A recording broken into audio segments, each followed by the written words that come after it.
Hebrews chapter 10, beginning at verse 1. For the law, having a shadow of the good things to come, and not the very image of the things, can never with these same sacrifices, which they offer continually, year by year, make those who approach perfect. For then would they not have ceased to be offered. For the worshippers, once purified, would have had no more consciousness of sins.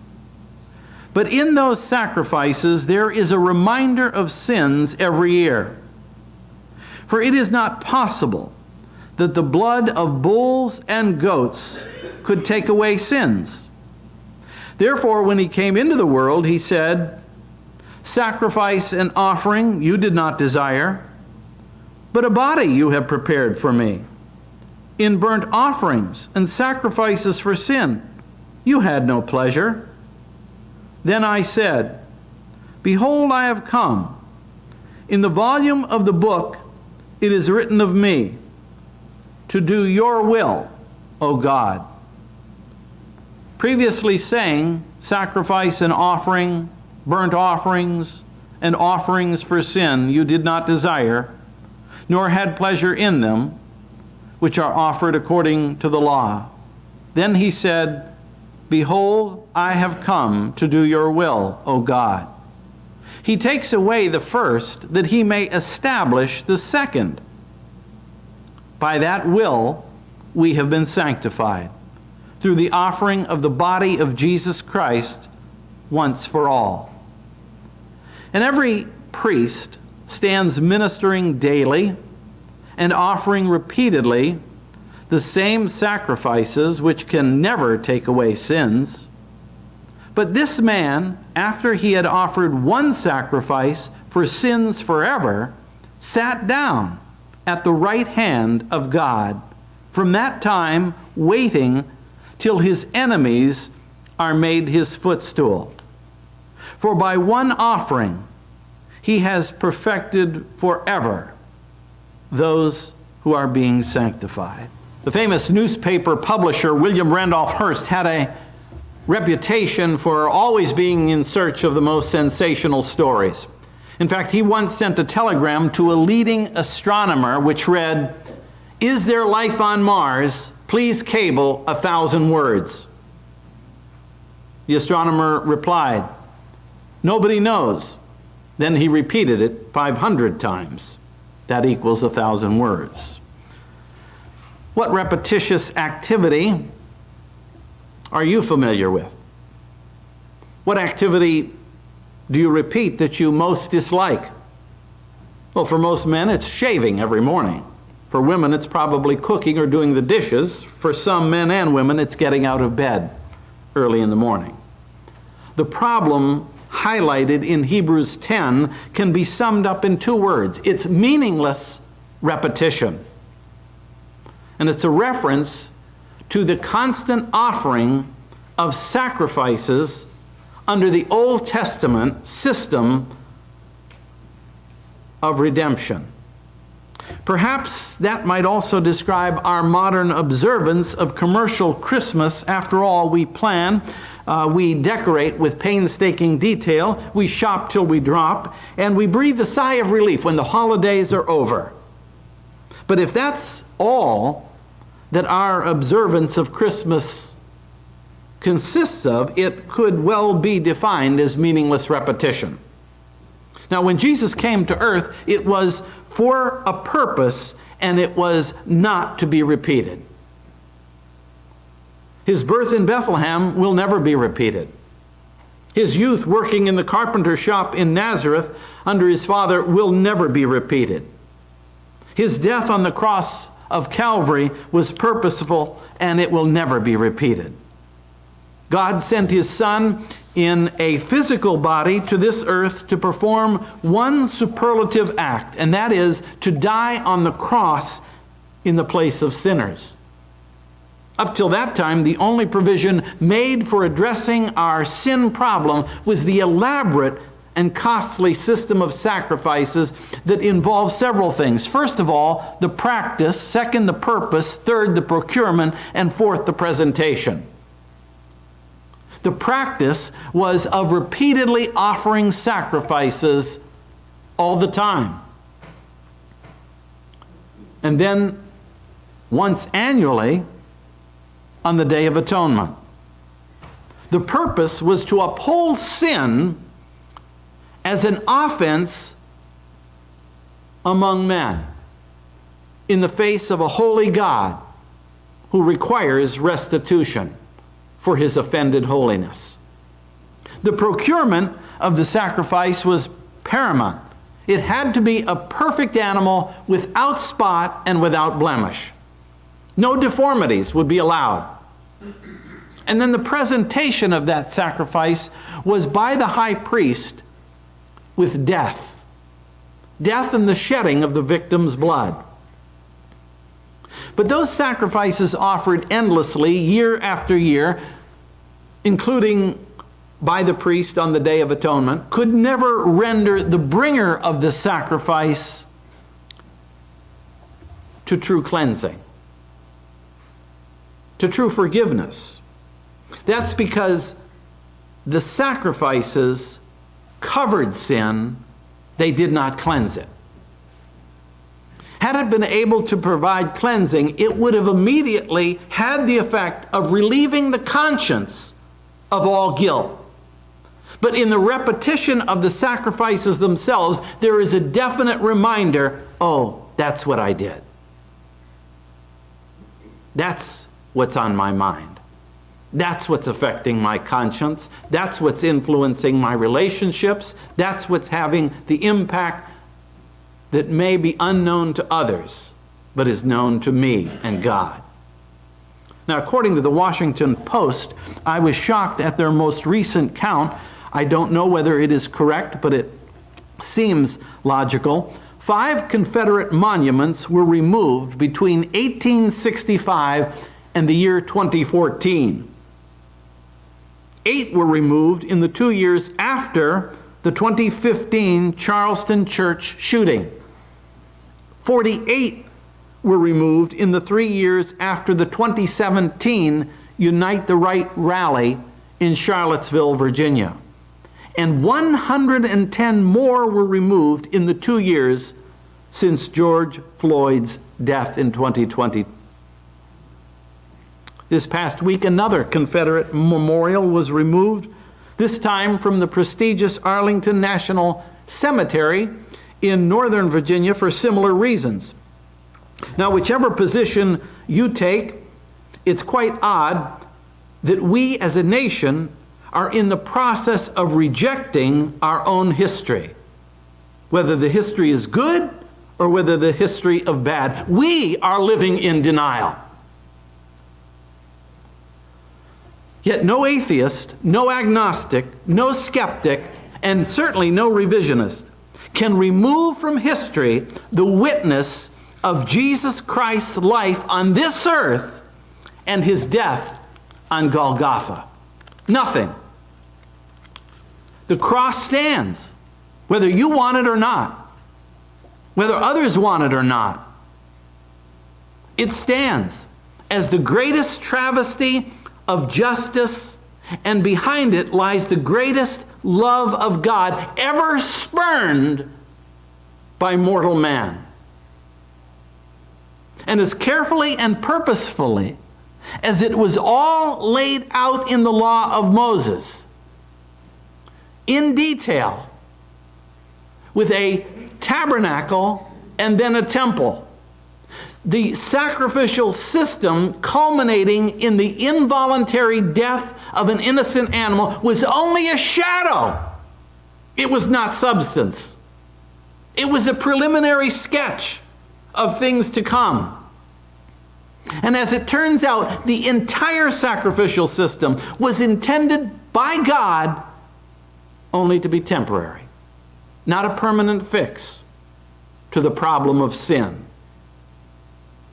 And that's why when he came into the world, the author of this epistle to the Hebrews was inspired by God to take a quote from King David in the 40th Psalm and figuratively put it on the lips of David's greater son. And it's this: sacrifice and offering you did not desire, but a body you have prepared for me. Now, apparently in that psalm, David, in the context originally, had been asking God what proper thanks he could show, he could give the Lord for a special deliverance in his life. And he came to the conclusion that all along, it was not sacrifices that God wanted. God desired obedience from the heart, not as a grudging duty, mind you, but as a delight.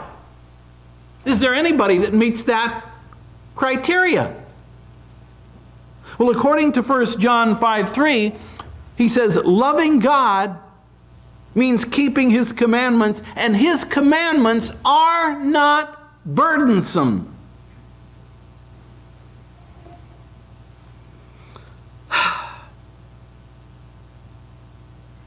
Thomas Carlyle, who lived 1795 to 1881, was a British essayist, historian, and philosopher from the Scottish lowlands. I'm sure you've heard the name. He married his secretary, Jane Welsh, in 1826, whom he deeply loved. But Carlyle was a very self-absorbed man in his own interest, in his own activities, in his studies, in his writings, and stricken with what today is called cancer. Eventually, his wife Jane was confined to bed. She was ill for a long time until she finally succumbed.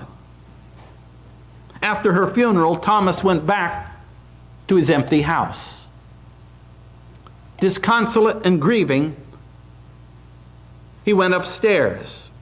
He sat down in a chair beside the bed that his wife Jane had been lying on for months, and with painful regret, his conscience told him that he had not been there often, very often, during her long illness. He turned his eyes to the nightstand, and there was her diary. While she was still alive, he would never even thought of looking at it. But now he opened it, and he thumbed gently through the pages, and one entry caught his eyes. It read like this: yesterday he spent an hour with me, and it was like being in heaven. I love him so much. He turned a few more pages in the diary, and he read this: I listened all day to hear his steps in the hallway, and now it's late. I guess he won't come to see me. Thomas Carlyle read a few more entries like that. He threw the diary on the floor. He rushed downstairs, out of the house, into the rain, back to the cemetery, and he fell on his wife's grave in the mud, and he sobbed, if only I had known. If only I had known. If only I had known. Well, in John 8, Jesus was addressing the Pharisees and their plot to ultimately crucify him. And he said, when you lift up the Son of Man, in other words, you put him on a cross, then you will know that I am he, and that I do nothing of myself, but as my Father taught me, I speak these things. And he who sent me is with me. The Father has not left me alone, for I always do those things that please him.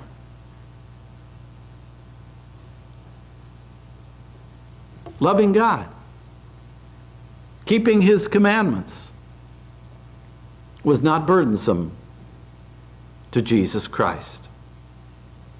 Over against the entire sacrificial system, God had prepared a body by which Christ would enter the world and demonstrate what it means to do the will of God with absolute delight. It was never a burden. It was never a nuisance. It was never an inconvenience. It was never drudgery. He was never too busy or preoccupied.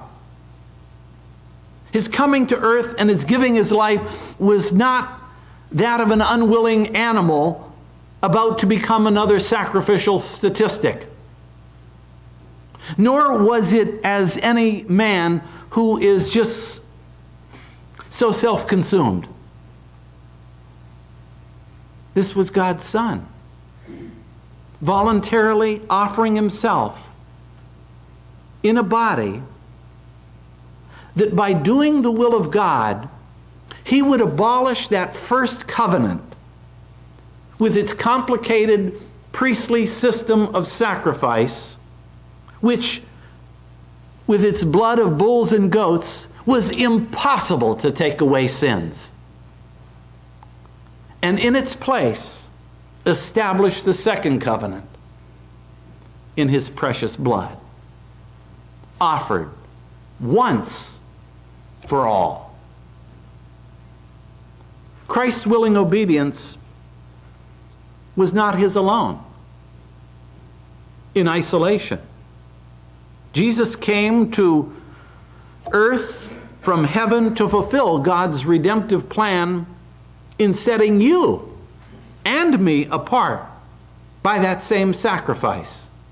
So that Paul, in his letter to the Romans, says, I beseech you, therefore, brethren, by the mercies of God, that you present your body a living sacrifice, holy and acceptable unto God, which is your reasonable service.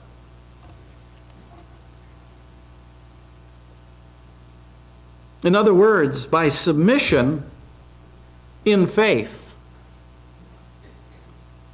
to Christ and to the sacrifice that he made, you're made holy.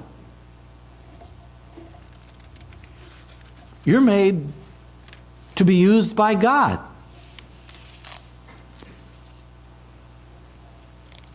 One of the most interesting missionaries in all of Christian history was David Livingstone, the Scottish missionary, physician, explorer of the early 19th century. His obsession with learning the sources of the Nile River was founded on the conviction that if he could solve that age-old mystery, his fame would give him enough influence to end the East African Arab Swahili slave trade, of which he wrote in his diary, to overdraw its evil is simply impossible. Well, Livingstone had a great impact on the expansion of the British Empire, and his desire to end that slave trade, he did so at a tremendous cost. Cost to himself and his health, cost to his family.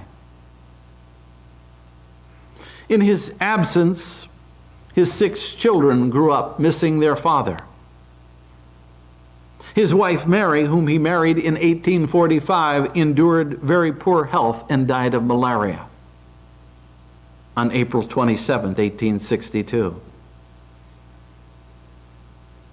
When he came to the end, he had only one regret, and that was that he did not spend enough time with them. In May 1873, at Chitambo, which is now northern Zambia, Livingstone's African servants found him dead, kneeling by his bedside in prayer. It seems as though he literally bled to death. And although the exact cause is not known, it is possible that a combination of amoebic dysentery, bilharzia, and hemorrhoids that had afflicted him for many years ran their course. Yet, of all this service and this loss and this deprivation and exhaustion, this is what he wrote. Quote, I do not mention these privations as if I consider them to be sacrifices, For I think that the word ought never to be applied to anything we can do for him who came down from heaven and died for us.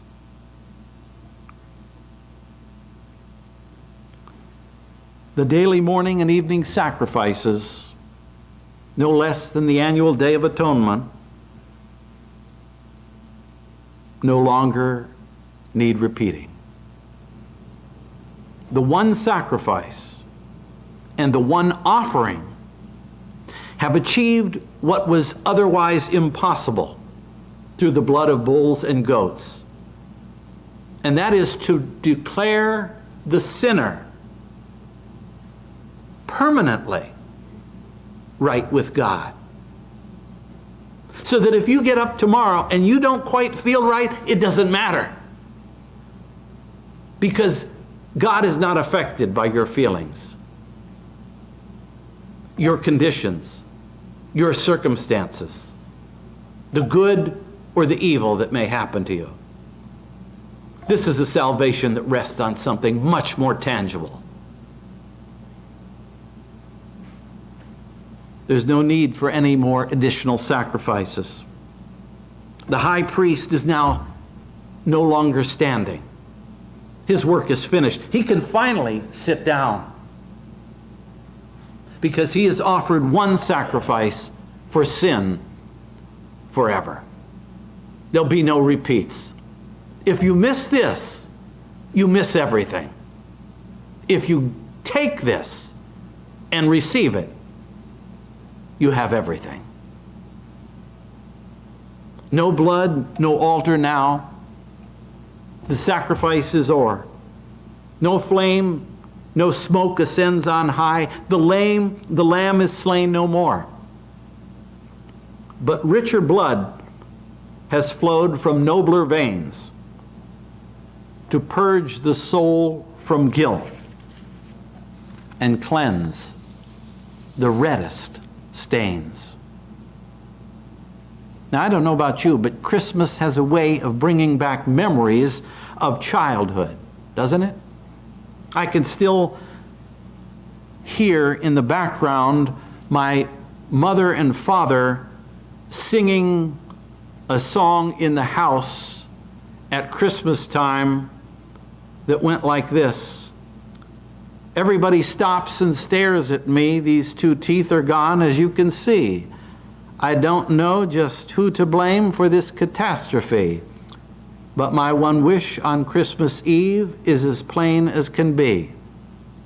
All I want for Christmas is my 2 front teeth. My 2 front teeth. See my 2 front teeth.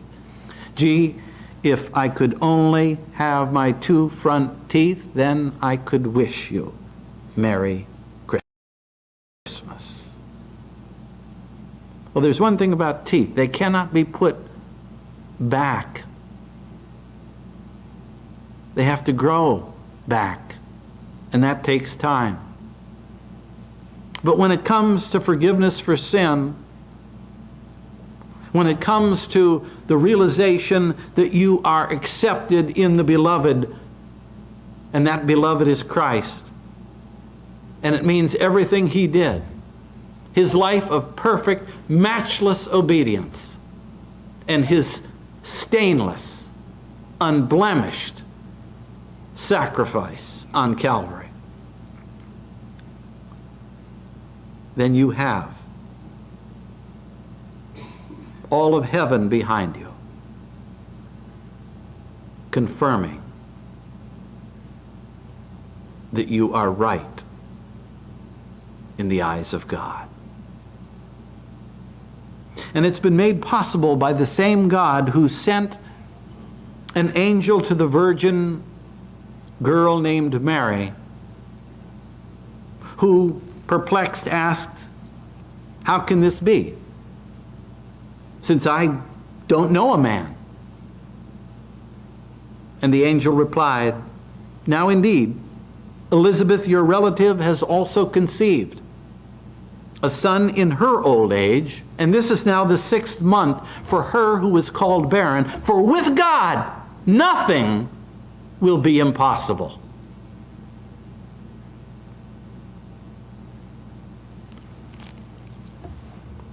That's Christmas. The Savior is waiting to enter your heart. Why don't you let him come in? There's nothing in this world to keep you apart. What is your answer to him?